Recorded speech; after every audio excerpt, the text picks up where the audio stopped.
part 19 of Pokemon Blue, and today we're going through the rest of this hideout here, taking on Giovanni, the leader here, and get our Silscope, and then after that, we're going to properly go gambling. You know, I should look at these things ahead of time at least and stop predicting, but yeah, for whatever reason, I didn't go gambling until after I defeated Giovanni. I don't know. I probably just didn't feel like, giving. He probably owned the place and didn't want to give him money while he was there. I don't know, but I collect all those coins, part 17, but I don't go play until this part. I don't know why I chose to do that, but I do show off the gambling part here. But I need to start looking ahead of time with what's in this part, But yeah, this whole part is nothing but finishing off the rest of it. I do go after the HM02 Fly, which is a very, very useful if you want to get it. You don't want to backtrack if you have to go back to some places. But the one thing unfortunately, you're not gonna see me if I backtrack. I cut it out. So we're not gonna be able to see flying around here because the Charizard I thought I was gonna have the fly can't learn fly in this generation. I think I mentioned that tidbit in earlier parts, but yeah, I go get it to realize I can't use it. So I think if I ever went back to a certain place, I cut it out, but I had to go get another flying Pokemon just to fly around and keep the teams that I have. But, so yeah, beware of that. So if you want to use a flying type, I suggest, early, or a Pidgey, a Spearow. If you want to change it out for Ducks, the Farfetch, and Brilliant City that can learn Cut and Fly. That's a good Pokemon for an HM slave if you want to use Ducks.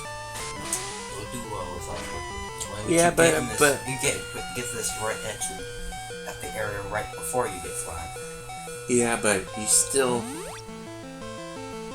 may be a while, because to tell you the truth, the time you want to fly is, well, not, I wouldn't say not really, because you can, because if you did what I did, as soon as I get the water for the bridge, because when I start heading back to Lavender Town, I just go through Saffron City to kind of show you, to give you the water to the guards, and to tell you that he's going to share the water that I got from him for all the other guards. And I think I do pick up the Psychic, but I think I did deliberately ignore South Cove for the moment to go after the Ghost Town. But that's not until later. Right now, I'm just kind of looting the place now after beating up some more trainers. You have to. You said you skipped the Silph Cove to go to the Lavender Town. I think you have to do the Lavender Town first, then do Silph Cove. No, not well. When do you mean? Are you talking about I went to the Pokédoll trip? You talking about I have to go to Lavender Tower first? No, the Silph Cove. When you go into the Silph Cove and save the. Oh yeah, there's a guard in front of there. That he doesn't move until you do the Team Rocket thing at Lavender Town. Yeah, but I think he was asleep if I remember correctly. He moves out of the way, but he's asleep.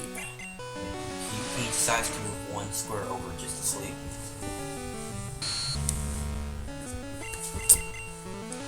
But yeah, I believe that's what happened. But there is some places like like Sabrina, I can't get access to her gym until I defeat that Silph. I don't remember how I did it, but later in this part, I kind of ignore them, gym leaders and whatnot, for a while to kind of tackle. The sleeping Snorlaxes and take out both routes at the same time.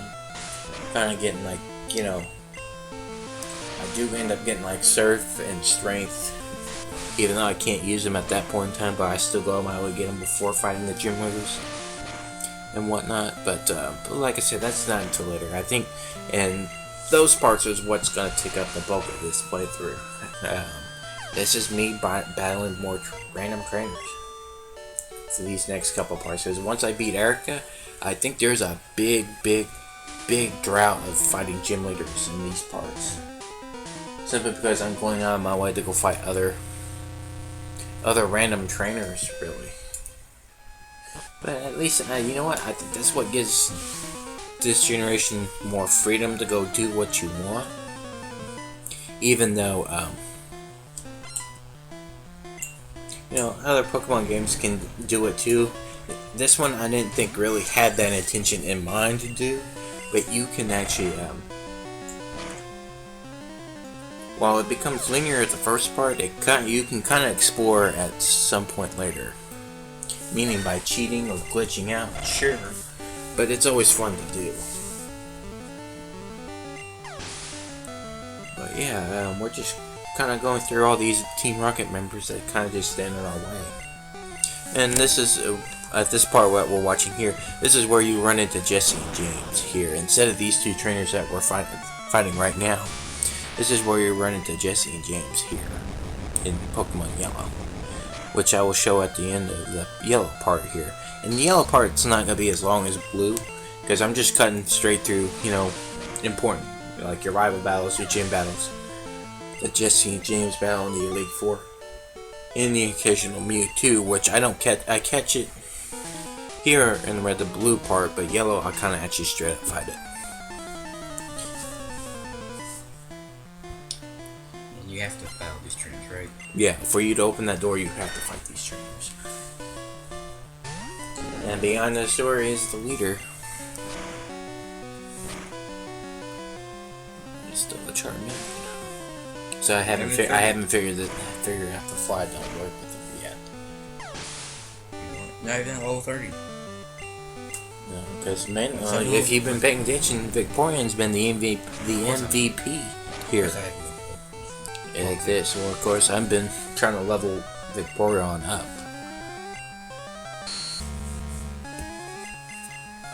Which that Victorian will come in later when we fight Lance. Who? Lance. No, we don't know that guy.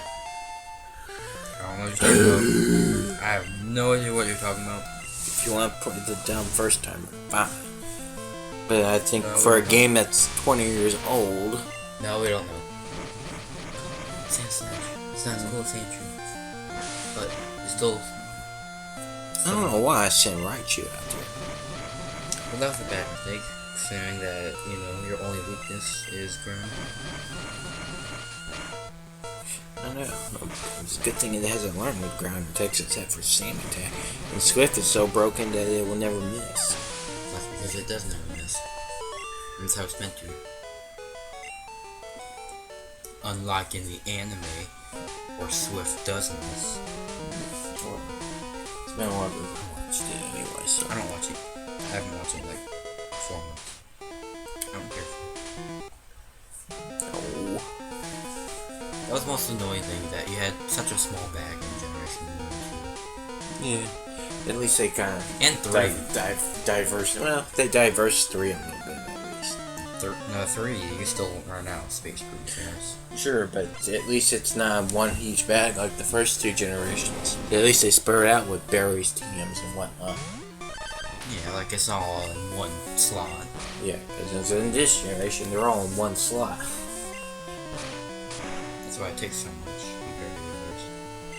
I think in Generation... It's just not until Generation 4 where they actually increase the amount of how much you can hold. And it's not until Generation 6 where you can hold unlimited stuff. Yeah, it must be programmed. I think you can hold unlimited stuff in Generation 6. It's interesting we talk about bags rather than talk about Giovanni that we've been decimating here. Left and right and I side. know he has nothing important other than the Rhyhorn, which I think that's the first time we saw him. Have we saw a Rhyhorn before? I don't think so, not at this point. And I think this is the first time Lucy King has come as well. Yep. That I can remember. And yes, unleash that Thunderbolt. Yay, and you didn't even fainted. Raichu, you're still useless. Yeah, he'll come into play later when it gets to Lorelei. Actually, I forgot, who is she? Oh wait, now I remember. Anyway. But yeah, that's the end of Giovanni as we grab the Stealth Scope that he left it behind for us. Thank you. I'm surprised he doesn't have a Geodude. I thought he had Graveler, actually. I don't think so. Maybe he doesn't remix, that's all I have. We escape rope out of here. You can use escape rope here? Yeah. Oh, I've always just walked out every time. I think you can dig as well. Oh, I know you can dig. But yeah, now with that's done, we're gonna head over here. Go to this little house over here on the left. I'm out of Celadon City. She has to cut too. Yeah, if you need to bring a Pokemon with cut. Luckily, our Beedrill that we've been neglecting for a while gets its use. Right there, you can catch Doduos. Ah, you can? Yeah, that's where you catch Doduos. So I was saying you can catch Doduos right before where you get Fly. I thought you were talking about out here with all these biker dudes. I know you No. can find one there. Well, you can, but there's one before that. In that area. You actually get the second you get into the town. I never remember. I don't think I've ever gone through that patch of grass because I didn't think anything useful that I didn't already have at this point. But, I think you just...